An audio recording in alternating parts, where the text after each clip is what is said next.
management that goes further than just data reporting. I'm glad everyone has already been able to join us so far. I hope some few more people show up. I'm sure this will be an interesting webinar for everyone since we have at least 3 presenters, and I will present those presenters to you just in a bit. Um, Yep. So, just a few ground rules for everyone.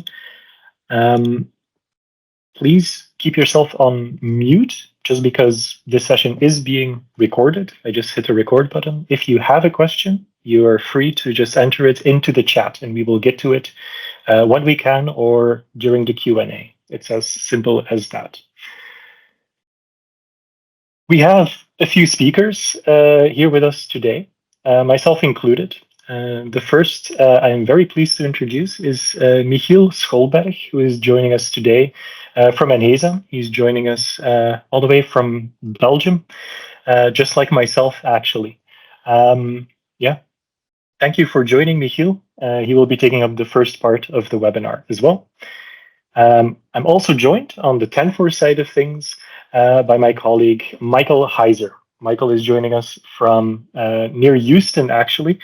So he's in the same time zone. He won't be able to enjoy the same type of lunch or drink, I assume, than other people, but I hope you do have something lined up just to sate some of that hunger. Michael will also be giving the demonstration today. And then lastly, there is myself. My name is Tobias Kapp. I'm the customer success manager here at TenForce, as well as the safety advisor. I'm also joining you all the way from Belgium, near Brussels. So yeah, it's a very international type of webinar here. On the agenda for today, so coming up first is Michiel. We'll pick up the discussion going over EHS compliance challenges, highlighting the TenForce and Enhesa partnership, because there is one, and it will then also dive deeper into other topics related to leveraging your environmental compliance data. Then we will switch to TenForce, and I will first speak very briefly on different types of challenges simply that we see that software can help to solve, and then I'll also present you with essentially 3 use cases. And then finally, we will also have the demonstration given by Michael of those 3 different use cases. You will see quite a bit of TenForce today. And finally, of course, we will have about 10 minutes near the end for a Q&A session. At that point, if you wish to unmute to ask the question, that is also definitely possible. We will take questions over chat as well. And so with this, without dallying further, I think I can hand it over to Michiel. All right. Hello, and thank you for joining, everyone. I will go in full screen mode.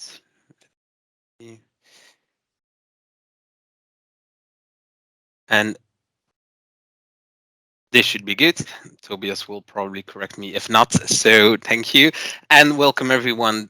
First quick introduction on myself. As Tobias said, I'm the Alliances Manager for Enhesa, responsible for partnerships that we have with software and service companies on a global level. Enhesa, for those of you who don't know it, maybe to take one step back, start by looking at EHS compliance, because that's the business we operate in. An interesting study we actually conducted ourselves is that so requirements around compliance, around environment, health and safety compliance, as you might know, are constantly evolving, are constantly changing. And we've seen that since 2020. We've conducted a research that's shown that they have grown by more than 36%. So things around exposure limits, workplace requirements impacted by COVID, of course, in the recent years, related things around air emission restrictions, and so on and so on. So it's almost impossible to keep track of all of this that is happening on a global scale, especially if you work in a multinational environment with facilities all over the world. And this is where Enhesa comes in. So what we do, and by we, I mean the majority of our 420 people that work at our company, is tracking everything that's happening around environment, health and safety, and making sure that our clients know exactly what to do, when to do, and how to be and stay compliant. Of course, compliance tracking is a bit more than just tracking the regulation. I think staying compliant in a multinational organization requires a multi-level approach. And with Enhesa, you can basically manage the full scope of your compliance on both site-specific precision as well as a company-wide perspective. And why we then work with TenForce is that you, of course, also need a system to manage that EHS compliance. And when you look at the partnership and why it makes sense, is that in HISA, what we do, so we are the law firm, we are the legal analysts, we provide you global, standardized, organized EHS and ESG content on a daily basis. And the tools in which you consume this content and which you use to manage your compliance, collect, analyze, report, is the TenForce system. So as Tobias said, there will be a short demo of how this actually looks like in the software that TenForce is able to deliver. To give you a short overview of a compliance journey, if I can put it like that, I made a schematic that should inform you a bit on how this can go into practice. So when you're I don't know which people are on the call, but let's assume you're a manufacturing facility. You have facilities all over the world, and each of those facilities need to know, okay, for my site in Washington DC, I need to know what are my applicable requirements, and this via our applicability screening questionnaire, our experts and yourself basically will determine, so you will filter out only the ones that will actually apply to your type of business. And from there, this is all exported into the TenForce platform, where it will basically live forever, or at least as long as you pay your license fee, I would say. And you can use it to do your corrective action planning. You can basically conduct your full audit and track live what's happening on your EHS compliance status all over the world. Again, bear with us to see how this actually looks like.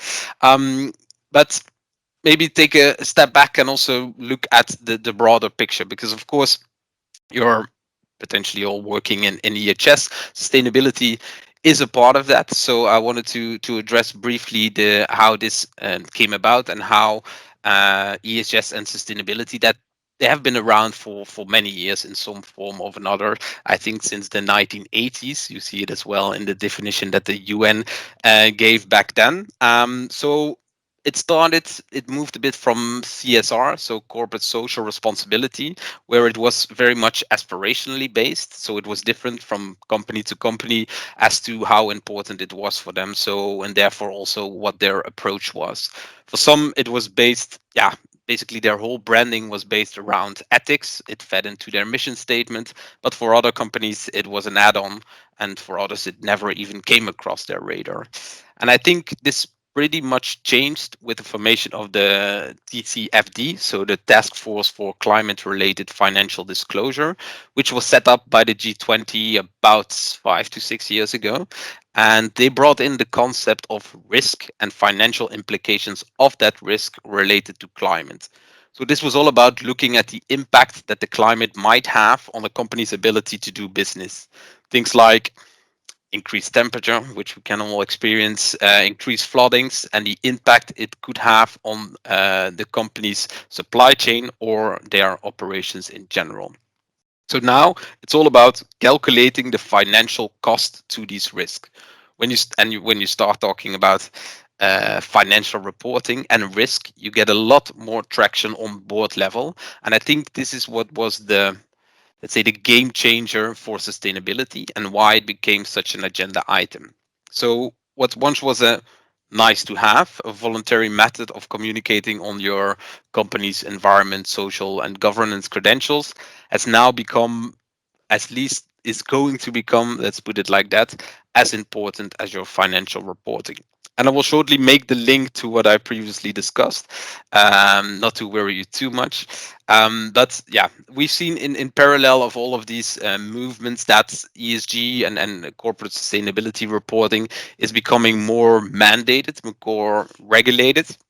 I believe the majority of the audience is here based in the US, but I will assure you that even a thing like the CSRD, which comes from the European side of the world will also have an impact on the companies in the US. Next to that, things like the SEC, which I will discuss in a moment, are of course heavily affecting your business for the moment. So with the CSRD, Corporate Sustainability Reporting Directive, we see that already now, but in the future we expect that more than 50,000 companies will be impacted. And this is not only affecting the companies that are in scope, and the scopes I can mention, but you can look it up on the internet. But even if you're just part of the value chain, your customers, your suppliers will be demanding these kind of data. And it's actually also going to be regulated if you want to do business on a global scale. So one of these requirements that is part of the CSRD is that the information that a company puts forward needs to be independently assured. So it needs to be assured by a third party. It needs to be verified. It needs to be auditable. So you need your data evidence based. Next to that, the digital tag is now in place. So there is another requirement that is put forward, that not only that you have to get the information and store it somewhere, you have to digitally tag it. Completely different topic. We can organize a webinar as well on how that is going to look like. But baseline is you would need a software in place like TenForce to be able to support these requirements. Good. So looking at the CSRD in terms of timeline, as we focus on the US, let's skip a couple of steps, but know that we expect, I think, over 3,000 US-based companies will be, have to report on this by the end of 2027. So keep that in mind. And this is only things impacted around the CSRD. You'll see that there is a movement in the world that is way broader than only just that. So you know that in the US, the SEC proposed climate disclosures are expected to be finalized in 2024. And then, of course, you have the ISSB standards on sustainability and climate disclosure. And these are already effective for certain companies. I think the first slide I began with was showing like, okay, there's an ever-changing field of regulatory requirements. And also when making this presentation, believe it or not, I was chatting with one of our colleagues in the Brussels office, and she said, wait a minute, there has been progress on this, and not later than yesterday, there was a new article published. So excuse me for not getting the same layout, but I actually added this earlier today. And this is maybe good news for US-based companies. EU lawmakers have approved yesterday a 2-year delay of sustainability reporting for specific sectors and non-EU companies. So I think Alexandra and Tobias will share after the presentation the link that this article refers to, so you can look it through if it will impact your specific business and your company that you work with. But you could say it's good news, but I would already prepare myself if I were you.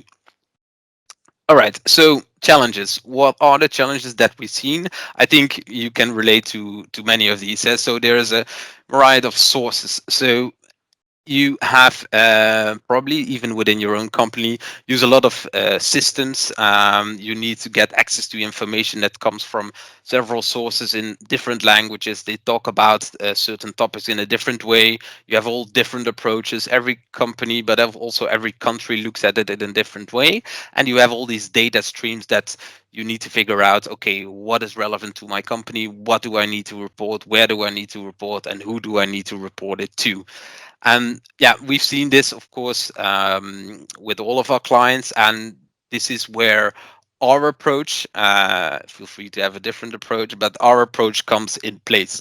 And I have to tell you, Enhesa, we've been at the market for over 25 years. We were the first environment and health and safety content provider on a global level. And that's why we also come from it from an environmental standpoint, from an environmental point of view, where, and this is basically the topic of this webinar, how you can basically leverage your environmental compliance, so things that you are already doing, to support your ESG and sustainability reporting.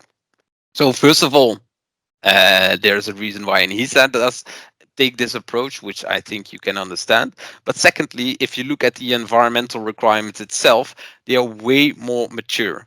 Environmental requirements have been around since 1970 something. Let's 1980 on it. So they are way more mature than the majority of the requirements that you will see in the social and governance topics.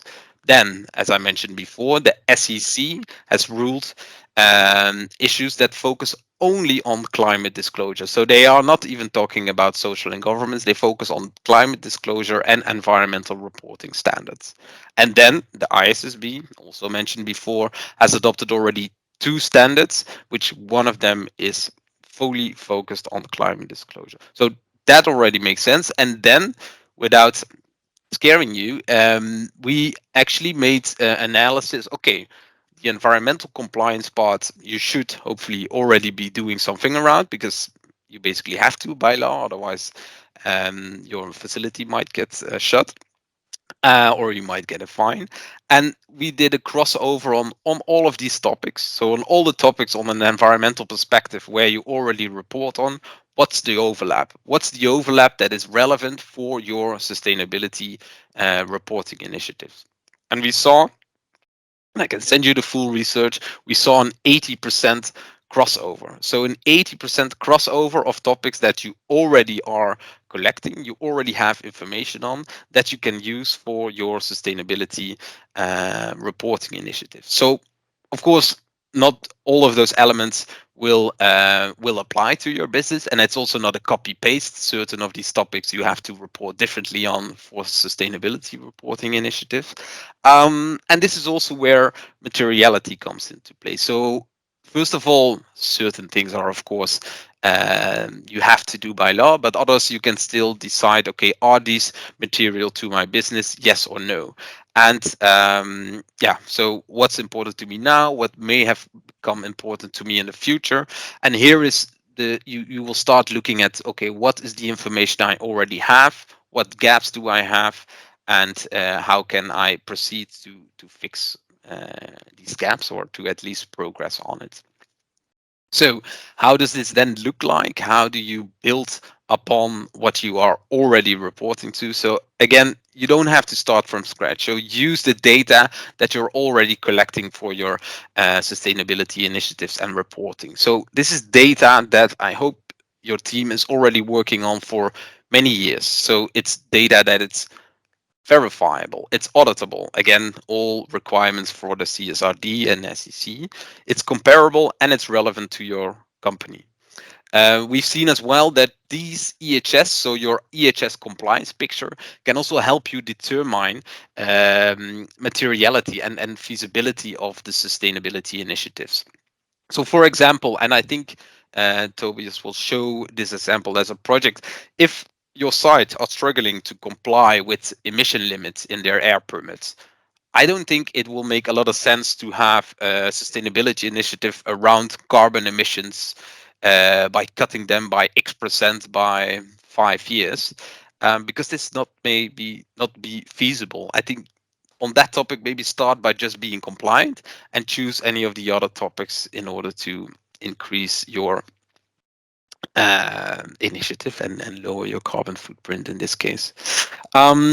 So, voila, what is then um, coming to you if you have shifted out? Okay, this is not relevant to me, this is not relevant to me, this I have to do, so I'm already doing this, I will do on a later stage.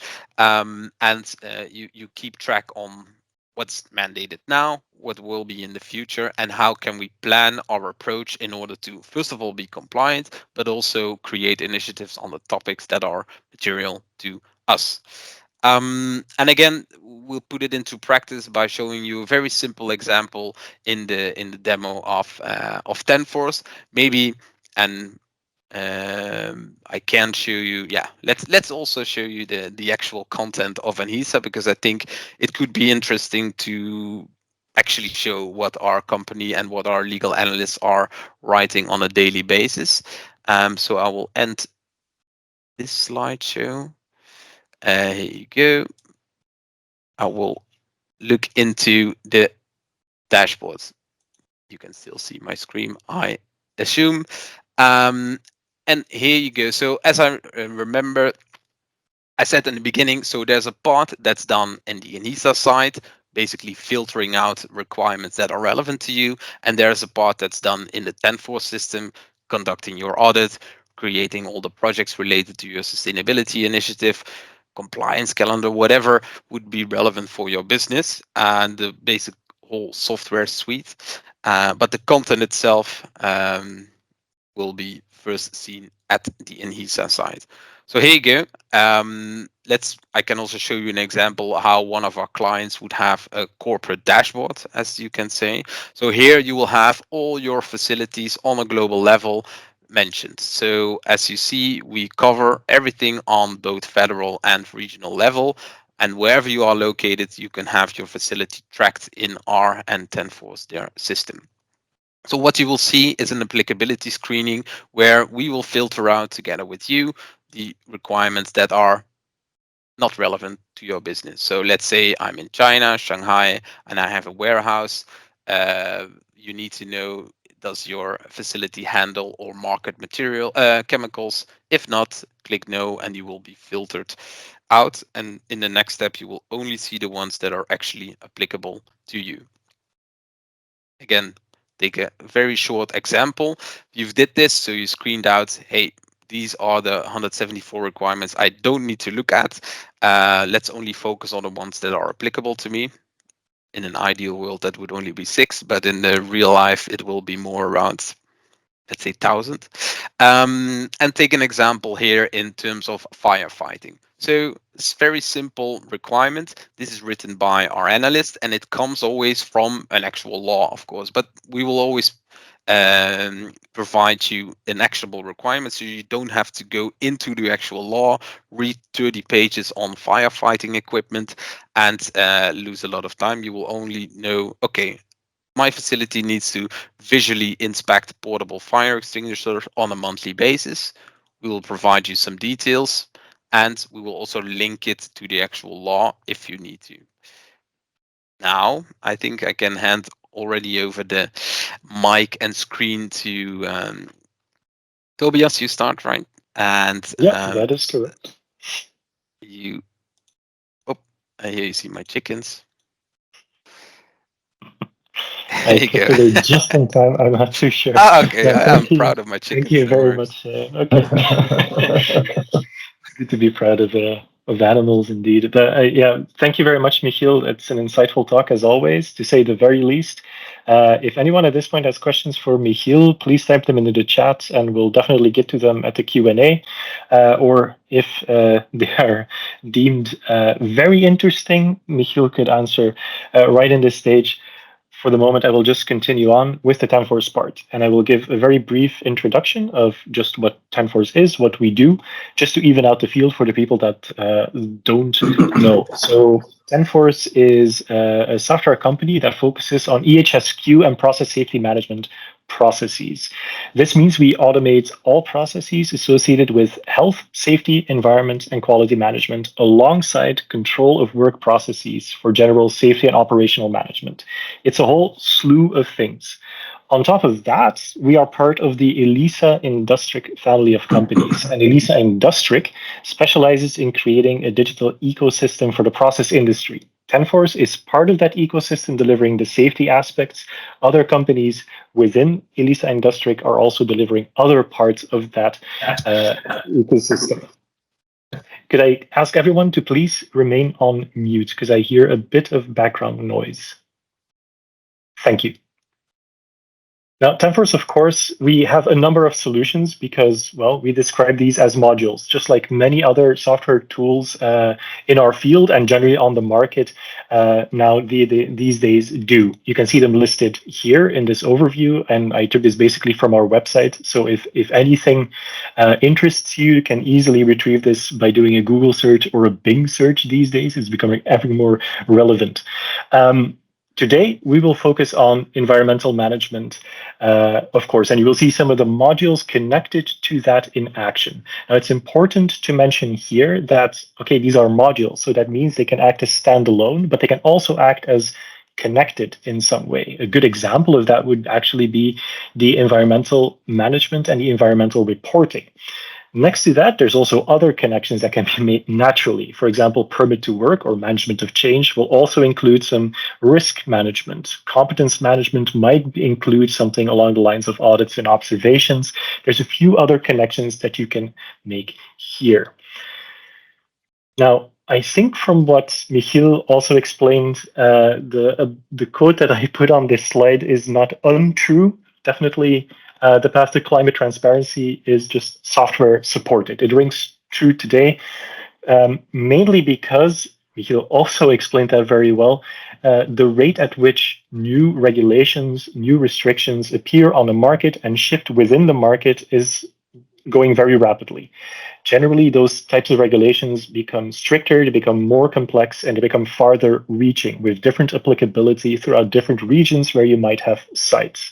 It's not just, well, it's not often actually that those types of frameworks or those types of laws are simplified, right? And so to be able to keep up, generally, I think we can agree that something like a software tool could be used to help or support you along the way. I think consultancy technically also fits in this wheel.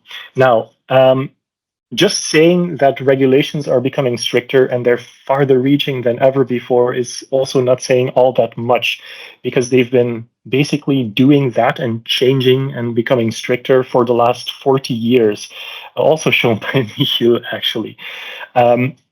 So I actually believe that the challenges that are faced by companies today lie elsewhere. And I don't really want to presume to know what types of challenges you're facing currently. In fact, actually, we'd rather listen. But in my opinion, anyway, the types of challenges that companies these days face really come down to a very simple thing. It's change management, right? And within that change management actually fits software to some extent. So allow me to explain this. It starts, I think, with process. And just process here, I mean, for example, the way of working that you have to collect specific types of data or to do particular types of measurements or inspections or doling out tasks left and right. There are several bottlenecks here related to just process as that type of idea. And it comes down to, purify to some extent, two things. Centralization. I think many companies these days are deciding to centralize, partly due to how regulations are built up throughout the world, but then also how companies take strategic decisions, right? Which means that in centralization, it is actually presenting some challenges on a strategic and technical level. So things like, how do you decide on the exact process flow for the type of data you're trying to collect? Or how do you align all those sites and all those people working at those different sites to work in either exactly the same way or an approximation of the same way? Tied to this, it often happens that when you centralize a process and you standardize it, it tends to lose a little bit of that specificity that it used to have when it's decentralized, which actually brings me to the next point here, which is streamlining those processes and those process flows, which can be a bottleneck in and of itself. Companies tend to want to report those processes based on a good standard process with clear steps to gather correct information where data is accurate and in which basically you can enable insight for yourself, transparency for yourself, but also engender public trust to some extent. Without a clearly defined process flow, and this is where the trouble really lies, all those processes become subject to something like data inaccuracy, non-homogeneous reporting, a lack of ownership that extends to the site level. Now, tied to this, and it's really not something we can ignore, is just change itself. The fact that I think for many companies, this is a difficult process to manage and to control, but it's more so true when it comes to environmental reporting due to shifts in regulations as they appear and how, well, deadlines tend to change, as was evidenced yesterday, right? So new regulations tend to have expanded scopes to begin with, but then also they tend to create new requirements that you should be meeting within a limited amount of time. More complexity, more requirements tend to be really hard to follow and put a lot of pressure on the teams that are working on these types of problems. Tied to this, simply managing the changes in and of itself. It doesn't even have to be tied to specific types of regulations, but it is not an easy process. There are a lot of stakeholders to take into account. And what we usually see with companies who have an issue with just management of change in and of itself, or managing changes in and of themselves, is that you're left with teams that are just scrambling to get organized in some way, trying to ping each other messages and get up to speed. And that brings me actually to the smallest common denominator, in a sense, just scope. I'm singling this out really for a particular reason. It's okay, fine. The scope of specific types of regulations change and have different types of impact on businesses relating to the regions that they operate in, right? But it's really not just that. I think the impact on business goes much further. It's the fact that these types of regulations, let's say like CSRD, they tend to have the effect to push specific types of teams into a different direction. We see that with safety moving, for example, towards ESG type of reporting and sustainability type of reporting, or financial reporting being included or emphasized so deeply on just general sustainability reporting frameworks. And this has impacts really on, well, on a human level, but also on the business, simply because, well, it's hard to keep up with these types of things. And then connected to that, similarly, it's quite hard to remain compliant, right? As a company operating on a global scale or even on a regional scale, there are a lot of things to keep in mind. That's where Enhesa can offer some help, and definitely also where TenForce can offer some help. So how does software actually help in this case? And this doesn't cover the whole range. I simply picked a few things here to try and highlight, to show you, well, that there's a lot of advantages to a system like TenForce, because we have that modular approach that can help to support you, especially because we can also integrate with content providers and regulatory forecasting companies such as Enhesa. The TenForce solution in and of itself, it's a really scalable and expandable type of thing. And because those different modules can function differently on a geographical scale, and because they are modular, right? That means that for one specific site, for example, you can have 3 modules activated, while for a central site, you have an infinite number, 58 types of modules enabled. It just means that it's more easy with this type of tool to centralize and to set in place a specific type of process to be able to gather information. Next to that, we're also very highly configurable and adaptable. This is something that if we ever talk to each other person to person, I guess face to face would be a little more difficult with a C in between. But if we are a really flexible type of tool, we can bring and cover many types of use cases with bespoke automations and bespoke type of process flows that we have in place, creating more visibility and more follow-up. Software also is just structured, right? Because it has to work via a structure in order to operate. The automations help you, the process control those automations offer you also help, and definitely also the data control, because we go to the level of the field to enable you to know that the data that is input into the system is actually the correct one. Not quite last, but definitely not least, actionable. What I mean with that is most of the things and most of the data that you input into TenForce is actually actionable data. I mean with that as well, the fact that the system is not just dumb. It can also, within a process, notify the correct people, offer the provided, well, in the necessary context to loop people in and to loop the necessary workforce into the process, really to a very granular level. And once that data, of course, is in TenForce, it can be presented and manipulated in really quite a few different ways. So you always have clear reporting, configurable reporting, most importantly, but then also those connections to other platforms, such as Enhesa, such as reporting tools like, I don't know, there's probably ClickSense or Power BI. There's a few things here. And okay, this is all fine and dandy, but what does this actually mean for environmental management, right? And I think here, we have 3 possible approaches that we can follow, and these are actually also the types of approaches that we can show you in the demo.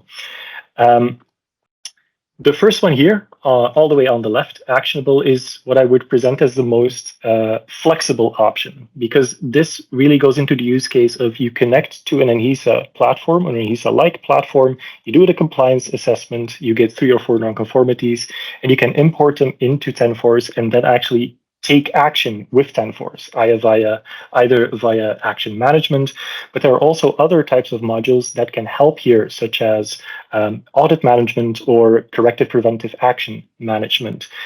Additionally, you can set up specific bespoke types of processes, such as compliance calendar types of solutions. This is really to push data into TenForce, ingest it, automate it in a way that makes it easier to work with and collect the necessary data. Next to this, the central one, governance and reporting. And I think this is where most companies just tend to reside. This is really about setting your objectives, assigning the correct types of tasks, and working towards being compliant, really the end-to-end process. And with TenForce, you set those milestones, gather the correct type of data that you need to report on, and then work via different iterative methodologies in order to go a little bit further than a simple action plan and actually assess things that impact on a wider scale, such as, okay, your energy consumption should be cut by 30%. That's probably not something you will do with a few actions to a few people. You need to have an iterative approach here. And then finally, there is the automated one that is probably the least flexible in a weird way, simply because you remove the human factor from the process to a much larger extent than in the other 3 types of use cases. What you do in TenForce here is that you can actually do automated calculations and on emissions, the estimates that you need for the types of emissions that you have. And this is really organized per source type, with the potential not just for scope 1 and 2 type of reporting, so direct impact and expanded impact, but then also scope 3 types of reporting requirements. And you get those sources, well, basically you get the estimates per source over time. And the time that you define there is up to you. You will see this in action, definitely, in just a few minutes. There's one more slide for me, which is basically a schematic representation of the same thing that I just explained. This is just high level. Right here, we have Enhesa content and the type of compliance forecasting that they can offer so that you stay up to date with the compliance intelligence that you need and that you have a clear view on what you're compliant with and what not. Well, the first type of use case would be make that type of data actionable. Get it into different types of TenForce modules and make sure that you get the work done in order to be compliant. So this could be, for example, a corrective preventive action plan for something that is really definitely actionable, something that you will also see demoed today, such as fire extinguisher inspections, for example. You can also do that to audits, to general or compliance module. There's risk management, there's permit to work, there's a lot of things where you can input this type of data. The next one was the governance one. This is really the overarching idea of managing a project, setting your objectives, tracking the correct type of data, doing the estimates, and then generating the report. And the final one, and this is the biggest chunk here, is the automated one, because there's a lot more data that is needed in order to be able to do actually calculations based on sources that you have identified within the tool. There are multiple inputs possible. There are multiple source types, I can call these, such as combustion, consumption, up, downstream, that you can set. The formula that is in the tool defined, and that we can also teach you to define yourself, will take into account a lot of extra data, such as source types. It can take into account specific compounds and speciation that is in there in order to generate a report per source over time with a compounded footprint in there as well. So for natural gas, for example, or for monoxide or dioxide, there's quite a few possibilities here. Now, really enough talk. I think with this, we can go towards the demos, and I will just briefly introduce what those demos will be. There are three use cases. The first one is the use case where we will show you how Enhesa content can really be linked to that actionability I talked about. So you will see essentially non-conformance reports, non-conformance notes, audits, and so on, how they can be linked to that specific item that we have for this use case. Secondly, you will see more about this project management, setting those goals, tracking the tasks, managing the bottlenecks. You will see there's different methodologies that are available here, and there is ownership and overviews all the way down to the task level on a personal scale. And then finally, with the little robot waving at you, there is the automated use case. We'll go into that actual environmental data reporting with manual input, semi-manual input, or semi-automated input, and then fully automated output. And without further ado, I think here I can hand it over to Michael on the other side of the ocean. Michael, take it away. Hey, thank you, Tobias. I appreciate it. Just real quick, just kind of back in. As you can tell, I have a cold here, so I might mute myself every once in a while, but I will get through this demonstration. One of the things I would like to do as well is kind of take care of some of the plumbing in the back end. Right now, I am logged in as TenForce. In here, I am logged in as administrator. So a lot of these things will be as a administrator view versus an end user of what they will see. It'll be more simple from a end user's perspective. But as an administrator, I'm able to see just about everything and I'm able to access different things as well. We started off, we talked about Mikhail looking at the fire extinguishers and how that in Enhesa, we ingest that information, and based on that ingestion that we did, we bring that into one of our forms. And in our forms, we have such as compliant questions, compliant categories, and other information that you guys might need. Before I go into about the compliance and our non-conformity piece, we have a compliance calendar. And what that is basically, it's a compliance action item. So certain actions that need to occur, you can be notified via an email or a calendar as well. We also address it by our audit. And from an audit standpoint, we have action items that we can address. So one of the things that Tobias brought up was that we have different modules, and one of them is our audit management module. And in here, it basically, you will see quite often a uniform look or an absolute look. For example, I have a start date, due date, execution, and detail of the information. As I'm looking at this information, I can see that based on the fire extinguishers, and as we were doing our audit, the audit score we failed, because if it was, let's assume that you wanted it 50% or less, there would be non-conformity. We also have up here, we have the checklist, and in the checklist, we have different questions they can ask. So for example, I have for certain sites I am looking at, I can see that we're compliant in some areas, but other areas we are not. Or for example, they're non-conformity or non-concurrence. I can also provide, based on the request, they want to make sure that this is a reoccurrence, so I can easily have that in our tabs. Based on the reoccurrence, I can have it on a monthly basis, daily basis, as well as observations and actions. One of the things that is nice about TenForce is that we have a way of a cookie crumb. So I know where I started and where I ended. So at any point, I can go back into my original state that I started with. In here, since we noticed that it was non-compliant and non-conformity, I want to come into my non-conformity link here, and we've already created a correction and preventive action. Once again, we have this same look and feel, so it's a uniform look, such as the who's assigned to, who's the location, who's the department. And in the back end, we have a lot of business logic. And what I mean by that is, for example, the location department, there are certain hazards that occur. So we have a category of hazards based on those locations, based on those departments. And once again, as I scroll down, I will notice that I have information such as details, what the categories are.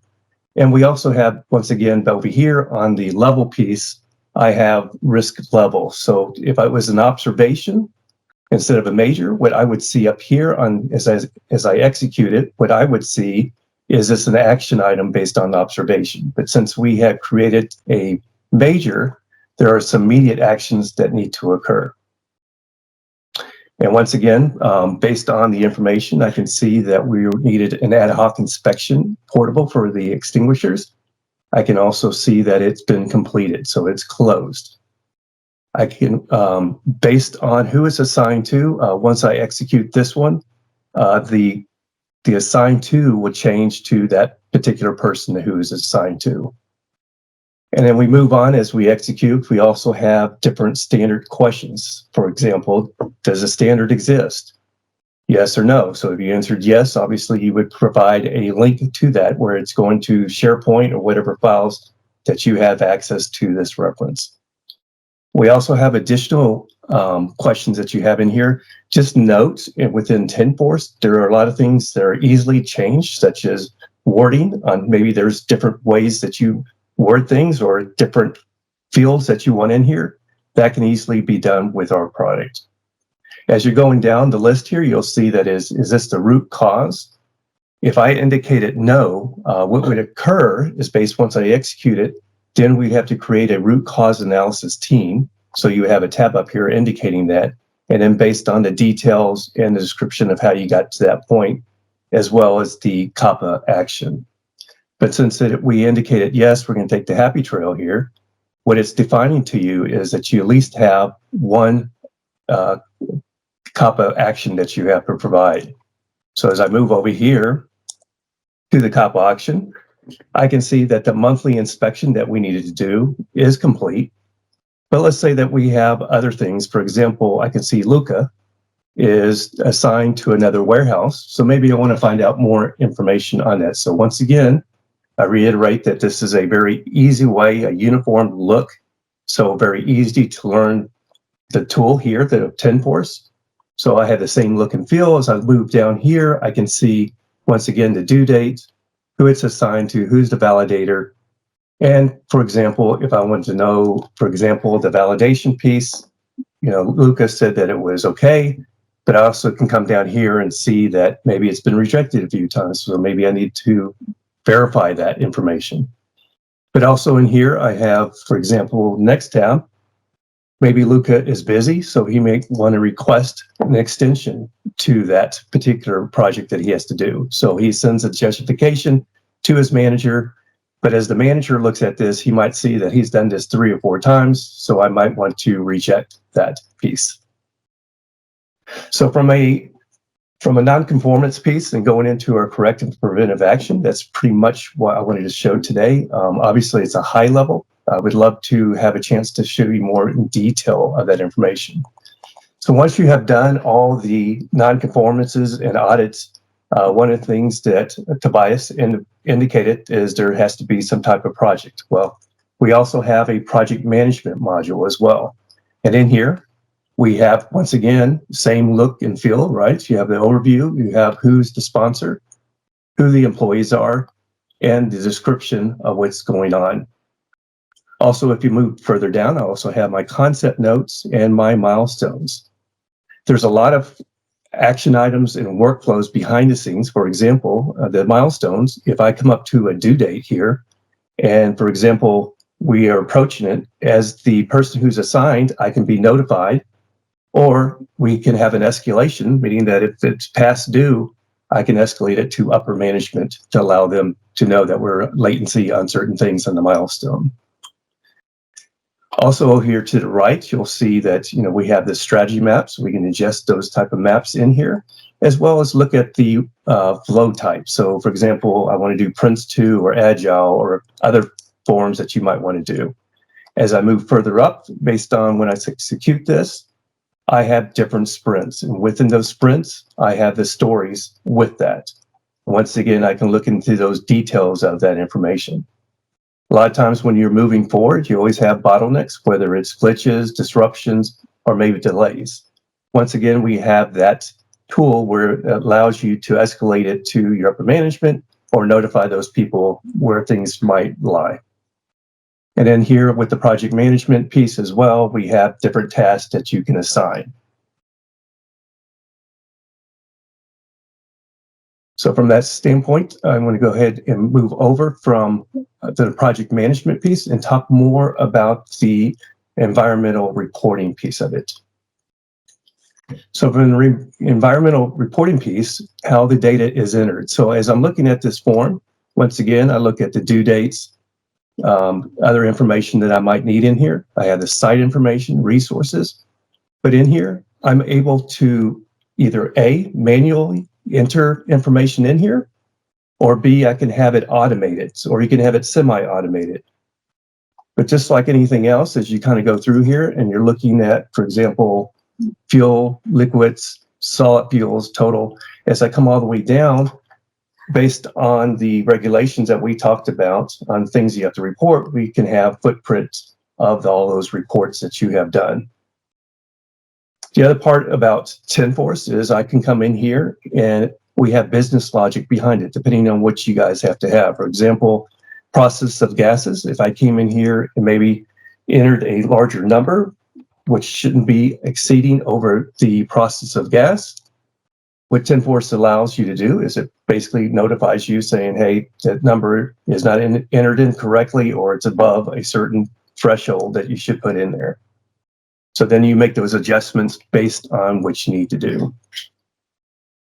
And we have the same thing for emissions as well as water and waste. So once you have all that information entered, then you provide different type of compound reports. So based on the compliance agencies that you need to send that information in, and I'm sure you guys are busy doing that right now, you have all this information for them. Not only can I come over here and send this to via a report, but I can also send it via an email, or maybe I want to look at this format here in a different view, such as a graph review, or I want it in a pivot table, maybe I want to look at it a different way. So there's a lot of options on how you can do reporting and how you view that reporting as well. And then the question you want to ask is based on the compound, based on the emissions and how you're doing it by pounds or hourly. And then you have the data source. You probably want to know exactly where that calculations or where that formula is being done. For example, on the Liddell preheater, the source type is combustion. And down here for the profile for Liddell is right here. I can make a drill into that information, and it provides me these templates. And then those templates we use for combustion, I can go into a particular formula and it will provide me some additional information. For example, this combustion for carbon monoxide, I can see the emission factor. And even though this is an easy formula expression here, I can easily, these can get very complex, right? But I can view all the sources that it's coming from and the calculations on how that is done. One of the other additions, let's say we want to know what other products are utilizing this particular source type. I can come in here and click on the related profile, and I can see what other source types we're using the combustion. For example, the small boiler emissions, the P spray dryer, etc. So very powerful. You have this in your shared drive where you're using this formula multiple times for different products. We talked about a little bit about the reporting piece as well. So maybe you want more of a high level perspective to send to your upper management on how they look at things, or are they just looking at sustainability from a dashboard standpoint? Once again, we can easily have kind of a checkbox. So based on certain sites you're looking at, based on, like, for example, we were looking at the emissions, I can look at the split direction emissions for this one and drill down into that information. And then once I click on that, depending what I'm drilling down into, I can go down to that level of details, and it can go into TenForce and you provide that reporting. Same thing for, let's say, look at energy perspective. Once again, I can come in here, have a different look from the energy standpoint, and basically make those selections based on how I want to see that information. I'm looking at time here, so just a quick recap. What I showed you in a quick manner is I went from Enhesa, ingested that into TenForce, and then from that point, we looked at our compliance calendar, and we were able to do the audit as well as look at the non-conformance piece of it, and then actually take care of that in the correction and preventive actions. Then we went from that point into the project management piece, and what that provides you is a way to look at set your goals, track tasks, manage, and any type of bottlenecks and any methodologies that you guys have. And then the last part I went into is environmental data management piece, and that was the manual input, or we could have it automated input, and then as well as automated output, the reporting piece of that. Tobias, that's pretty much on my side what I was going to talk about today. Thank you. Yeah, awesome. Thank you very much, Michael. And I think it's also clear, well, there are quite a few approaches possible here. So I would invite anyone who's interested. We can easily set up a call. I'm sure Michiel is actually definitely also willing to talk further, as well as our channel manager, Isabel here. Yeah, feel free. Would be very interested to hear some of your use cases and see whether we're able to help. But with this, actually, I think we can move it to the Q&A. Are there any questions? Tobias, I had a couple that were submitted separately. Okay. One of them is for Michael. How do the notifications work exactly? Is it based on triggers, or is there other logics with that? Sure. So there are different ways in our backend on how we do the notifications. As I indicated, part of my going through the flow, even though as administrator, based on certain criterias. Once I submit, a lot of that information is being already predefined on who that group is or who those individuals are, and they can be notified. Also, within certain dates that you're looking for, you can have that notification. We also have a way, I didn't come in there, but I can show that later date, is based on our notification, we can have actually a window that provides you information that you're sending to people to notify them based on those actions. Yeah, and to follow that up as well, there are different channels that we can address. So there's both email, there's in-app notifications that immediately link you to the correct space, to the correct position on each item, within each collection, within each workspace, with a good context there as well. Right, and I have another one for Michiel with Enhesa. What level of expertise do you need to have to understand the content that Enhesa is providing? Not too much, in the sense that we always try to kind of almost delegalize the requirements that are on hand. So as you saw, we phrase it in one, max 2 sentences. We'll actually tell you, okay, this is what you have to do, without going into the actual nitty-gritty details of the regulation itself. So I think it will be fine. You can, of course, always look into it, and we will always provide you the access to the actual law. But let us do the hard work and focus on what you actually need to do and know. So.